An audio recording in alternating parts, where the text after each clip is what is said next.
息苦しくて起きました。一応バイクが倒れてんじゃないのと思って心配に自分の相撲で階段服で移動したんですけど、隣のバイクとか倒れてきたら分かりますね。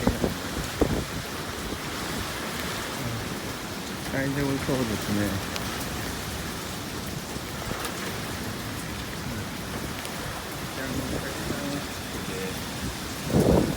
サイド側の方にテンションかけてます。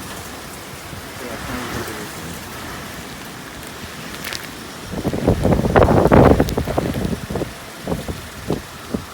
壊れてるのはなさそうです。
大丈夫です。対策が生きてます。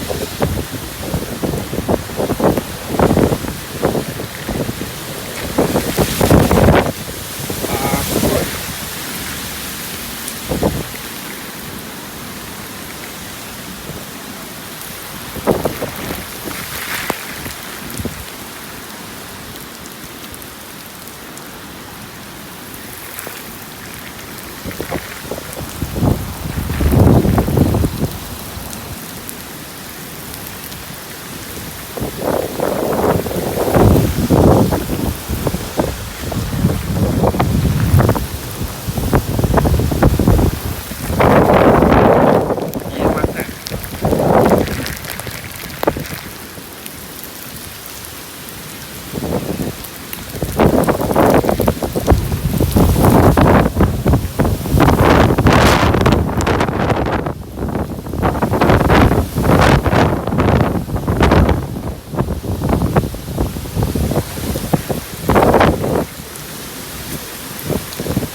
倒れてま